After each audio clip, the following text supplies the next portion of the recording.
ለዛሬ ይዤላችሁ የመጣሁት ቢዝነስ እጅግ አዋጭና ትርፋማ የሚያደርጋችሁና እንደዚሁም ደግሞ ሚሊዮነር የምትሆኑበት የቢዝነስ ሀሳብ ነውና እስከ መጨረሻ ተከታተሉት እንዳያመልጣችሁ። እንኳን ወደ ካናል ዩቲዩብ ቻናል በሰላም መጣችሁ። ለዛሬ ይዤላችሁ የመጣሁት በጣም አዋጭና ጥሩ የሚባል ቢዝነስ ነው። ይሄንን መለወጥ የምትፈልጉ ወይ መቀየር የምትፈልጉ ሰዎች፣ ምን ልስራ ብላችሁ ለምትጨነቁ ሰዎች ይሄ ቢዝነስ በጣም ያዋጣችኋልና እስከ መጨረሻው ተከታተሉት። እንኳን ወደ ካናል ዩቲዩብ ቢዝነስ ቻናል ላይ በሰላም መጣችሁ። ለዛሬ ይዤላችሁ የመጣሁት እንግዲህ የፒዛ ካርቶን ማምረት ነው። የፒዛ ካርቶን እንግዲህ በአሁኑ ሰዓት እጅግ አዋጭ ከሚባሉት ነው። በየቦታው ብትሄዱ በየካፌ ብትሄዱ ወይስ ፒዛ ቤቶች ወይም ደባቦ ቤቶች ወይም ሆቴሎች ወይም ሬስቶራንቶች ብትሄዱ ይህንን ፒዛ በአሁኑ ሰዓት ሰው የፒዛ ፍቅር ያለው ነው እና ፒዛ የበርገር ምናምን በጣም አዋጭ የሚባል ቢዝነስ ነው ይዤላችሁ የመጣሁት እና ይጠቅማችኋል። እስከ መጨረሻው ተከታተሉ፣ ስሙት። እንግዲህ ለእናንተ ይጠቅማል ብዬ ነው እና አዋጭ ከሚባሉ ቢዝነስ ውስጥ አንዱ ነው እና የፒዛ ምርት ቢዝነስ እንግዲህ ፒዛ ካርቶን ምርት ማለት ነው እንግዲህ ወይም የፒዛ ማሸጊያ ወይም የፒዛ ሳጥን ይባላል እንግዲህ በአማርኛ። እንግዲህ ይህን ቢዝነስ ነው ለዛሬ ይዤ የመጣሁት፣ ተከታተሉት፣ ይጠቅማችኋል እና እንግዲህ ለመጀመሪያ ምን ያስፈልጋል? ለመጀመሪያ ፒዛ ቦክስ ማለት ነው። ፒዛ ቦክስ እንግዲህ ያው የፒዛ ቤት ቦክስ ነው፣ የሳጥኑ እንግዲህ ከካርቶን የሚሰራው ነው። እንግዲህ ይሄ ደግሞ ለተለያዩ ለሆቴሎች፣ ለሬስቶራንቶች፣ ለካፌዎች ወይም ደግሞ ለፒዛ ቤቶች እንደዚሁም ደግሞ ካፌዎች እንደዚሁም ደግሞ ዳቦ ቤቶች ይጠቀሙታል እና እንግዲህ የፒዛ በርገር በጣም ቦክስ አዋጭ ነው እና የፒዛ ቦክስ አዋጭ ነው። በአሁኑ ሰዓት እጅግ አዋጭ ከሚባሉት የስራዎች አንዱ የፒዛ ቦክስ ነው እና ይጠቅማችኋል። እስከ መጨረሻው እንድትከታተሉት ነው እና እንግዲህ ሁለት አይነት መንገድ አለ። ፒዛ ቦክስ ምናልባት ፒዛ ቦክስ መስራት ከፈለጋችሁ ሁለት አይነት መንገድ አለ።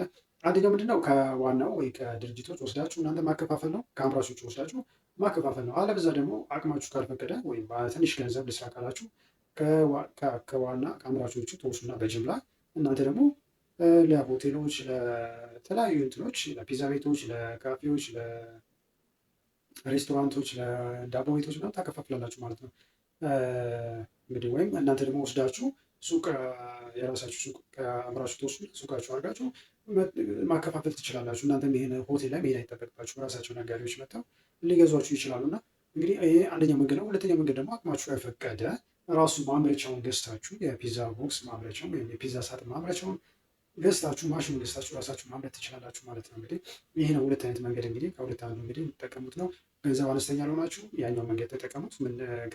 ከአምራቾች ወስዳችሁ እናንተ ማከፋፈል፣ አቅሙ ካላችሁ ደግሞ ራሱ ማሽኑ ገዝታችሁ ራሳችሁ ብታመርቱ ደግሞ የተሻለ ትርፍ ያለው ዋጋ የምታቀርቡላችሁ ጥሩ ነው። እንደዚሁም ደግሞ የምርቶቻችሁን በተለያዩ ሶሻል ሚዲያዎች ላይ ብታስተዋውቁ የተሻለ ሰው ወይም የተሻለ ደግሞ ሽያጭ ታገኛላችሁ ማለት ነው። እንግዲህ ለፒዛ ቦክስ እንግዲህ አሁን ደግሞ ወደሚቀጥለው እንግዲህ በጅምላ ለመግዛት ከ100 ሺህ እስከ 300 ሺህ ብር ያስፈልጋቸዋል። ይህን ካፒታል ወይም ይህንን የፒዛ ቦክስ ለመስራት በጅምላ ከሆነ ከ100 ሺህ እስከ 300 ሺህ እና ከዛ በላይ ያስፈልጋቸዋል። እንደዚሁም ደግሞ ማሽኑን ገዝቼ ላምርት እና የራሴን ምርት ላምርት ከምትሉ ከሆነ ደግሞ ከ2 ሚሊዮን ጀምሮ እስከፈለጋችሁ ድረስ ሊሆን ይችላል ማለት ነው። በአማካይ ከ1.5 ወይ ከ1 ሚሊዮን በላይ ያስፈልጋችኋል ማለት ነው። የራሳችሁ ማሽን ገዝታችሁ ለማምረት ሀገር ውስጥ ከሆነ እስከ 1.5 ምናምን በቂያችሁ ነው። የሀገር ውስጥ ማሽን ገዝቼ የውጭ ከሆነ የምትሉት ከሆነ ደግሞ ከ2 ሚሊዮን እና ከዛ በላይ ያስፈልጋችኋል ማለት ነው። ይሄ ነገር ለመስራት እጅግ አዋጭ ነው። በአሁኑ ሰዓት ደግሞ በየትኛውም እንደ አዲስ አበባ ላይ እንደምትሰሩት በየትኛውም ቦታ ላይ ፋስት ፉድ በጣም በየቦታው እየበዙ ነው እና ሰው ደግሞ የወጣቱ ልጆች ሁሉ ሰው ፒዛ በጣም እየተጠቀመ ነው ያለው እና የፒዛ ቦክስ በጣም ከሚዋጡ ነው አንዱ ነው እና እንግዲህ ታገኛላችሁ፣ የተሻለ ነገር ታገኛላችሁ ማለት ነው። እንግዲህ ይህ የፒዛ ቦክስ እንግዲህ የሚያስፈልጉት ነገሮች ምንድን ነው የሚለው እንግዲህ የሚያስፈልጉት መሳሪያዎች እንግዲህ ካርቶን መቁረጫ ወይም የምግብ ካርቶን መሆን አለበት። ይዘቱ የምግብ ካርቶን ወይ ካርቶን መቁረጫ ያስፈልጋቸዋል ማለት ነው። ካርቶን ደግሞ የምግብ ካርቶን አይነት ያስፈልጋቸዋል። ካርቶን ወረቀት ያስፈልጋቸዋል ማለት ነው። ሁለተኛው ደግሞ የመቁረጫ ማሽኑ ካርቶን የምትቆርጡበት ማሽን ያስፈልጋቸዋል። ሌላው ደግሞ የማተሚያ ማሽን ያስፈልጋቸዋል፣ ህትመት የሚደረግበት ማለት ነው። የፒዛ ቦክሱ የተለያየ ዲዛይን የፒዛ ዲዛይን የተለያየ አይነት ለማድረግ የማተሚያ ማሽኑ ያስፈልጋቸዋል ማለት ነው። ሌላው ደግሞ የማጣበቂያ መሳሪያ ያስፈልጋቸዋል፣ የምታጣብቁበት ማለት ነው። ካርቶን እሱ ያስፈልጋቸዋል። ሌላው ደግሞ የመሸጊያ ቁሳቁሶች ያስፈልጋቸዋል ማለት ነው። ይህ እንግዲህ የሚያስፈልጋቸው መሳሪያዎች ናቸው። እንግዲህ ህትመት ያስፈልጋቸዋል። ራሱ ደግሞ ማሽኑ ቅርጽ እያወጣላችሁ ቅርጽ የሚያወጣላችሁ ማሽን አለ በተለያየ አይነት ቅርጽ። ሁለተኛ ደግሞ ከወጣችሁ በኋላ ህትመት የራሱ የሚያትም ሆነ ቅርጹ የፒዛውን ቅርጽ የተለያየ አይነት ዲዛይን የሚሰጣችሁ እሱ አለ እና እንግዲህ ይህን ይመስላል ማለት ነው። እንግዲህ በተጨማሪ ደግሞ እንግዲህ ለማን ነው ይህን ነገር የምትሰጡት የሚለው ደንበኞቻችሁ እንግዲህ ፒዛ ቤቶች ናቸው። ፒዛ ቤቶች፣ ሬስቶራንቶች፣ ሆቴሎች፣ ትንንሽ እነዚህ ፋስት ፉድ ቤቶች እንደዚሁም የምግብ እንትኖች ካምፓኒ የምግብ ዲሊቨሪ ካምፓኒዎች እንደዚሁም ደግሞ ዳቦ ቤቶች ላይ እነዚህ የፒዛ ቦክስ እንትን ማለት ትችላላችሁ ማለት ነው። እነዚህ የፒዛ ቦክስ የሚፈልጉ ናቸው። በአሁኑ ሰዓት ዳቦ ቤት ብትሄዱ የፒዛ ቦክስ አላቸው፣ በርገር ቦክስ አላቸው፣ እንደዚህም የኬክ ቦክስ አላቸው እና እነዚህ ኬክ ቤቶች እንደዚሁም ደግሞ ፒዛ ቤቶች፣ የፋስት ፉድ እንትኖች ሆቴሎች ይፈልጋሉ። ፒዛ ቤቶች እንደዚሁም ሬስቶራንቶች ይፈልጋሉ ማለት ነው። እነዚህ ቦታ ላይ እንትን ማለት ትችላላችሁ ማለት ነው። እነዚህ ሰዎች ለእነዚህ ማቅረብ ትችላላችሁ ማለት ነው ምርቶቻችሁን። እንግዲህ ይህን ይመስላል እንግዲህ ይህን ይመስላል እና ደግሞ ወርሃዊ ትርፋችሁ ምን ያህል ነው የሚለው እንግዲህ የፒዛ ቦክስ ወርሃዊ ትርፋችሁ ምን ያህል ነው የሚለው እንግዲህ ከ30 ሺህ እስከ 300 ሺህ ነው። እንደናንተ ብቃትና እንደናንተ ጥረት ይወሰናል ማለት ነው። ከ30 ሺህ እስከ 300 ሺህ እና ከዛ በላይ ሊሆን ይችላል። እንደናንተ ጥረት፣ እንደናንተ አንደበኛ ያዝ፣ እንደናንተ ደግሞ ፍጥነት ይወሰናል ማለት ነው። እንግዲህ የፒዛ ቦክስ እንግዲህ ይህን ይመስላል ማለት ነው ወርሃዊ ትርፋቱ። እንግዲህ የስኬት ሚስጥሩ ነው። አሁን ደግሞ በተጨማሪ የምነግራችሁ እንግዲህ ፒዛ ቦክስ ተመርቶ የስኬት ሚስጥሮቻቸውን ነው የምነግራችሁ። እንግዲህ ጥራት ያለው አቅርቦት ማቅረብ እና እንግዲህ ለደንበኞቻችሁ ደግሞ ጥራት ያለው ነገር ማቅረብ፣ እንደዚሁም ደግሞ ፌሮ የሆነ ዋጋ ወይም ጥሩ የሆነ ዋጋ ብታቀርባላቸው መልካም ነው። እንግዲህ የራሳቸውን ደግሞ የደንበኞቻችሁን የሆቴሎች ሊሆን ይችላል፣ የካፌዎች ሊሆን የዳቦ ቤቶች ሊሆን ይችላል የራሳቸውን ሎጎ ብታደርግላቸው በካምፓኒያቸው ሎጎ በራሳቸው ካምፓኒ ስም ሎጎ ሆቴሎች ከሆኑ በሆቴላቸው ስም ብታደርጉላቸው፣ ዳቦ ቤታቸውን በዳቦ ቤት፣ ሬስቶራንቶችም እንደዚሁ በሬስቶራንቶች ሎጓቸውን ብታትሙላቸው ሞር ደግሞ የተሻለ ነው። እንግዲህ ለዛሬ ሞር የተሻለ እንግዲህ ወይም የውጭ ማሽን መግዛት ትችላላችሁ። የውጭ ትንሽ ወለድ ይላል። ከ2 ሚሊዮን ብር በላይ ያስፈልጋችኋል። እሱ ያልኳችሁ ከ2 ሚሊዮን እስከ 10 ሚሊዮን ያስፈልጋችኋል። ይህም ቢዝነስ መስራት የውጭ ማሽን ትንሽ ወለድ ስለሚል እስከ 2 ሚሊዮን የሚደርስ ይችላል። ከዛም ላይ ሊሆን ይችላል በአሁኑ ሰዓት ባለው ገበያ እንግዲህ ወይም ደግሞ በሀገር ውስጥ መጀመር ትችላላችሁ። በሀገር ውስጥ እስከ 300 ሺህ ምናምን 250 ሺህ 100 ምናምን ሺህ ነበረ።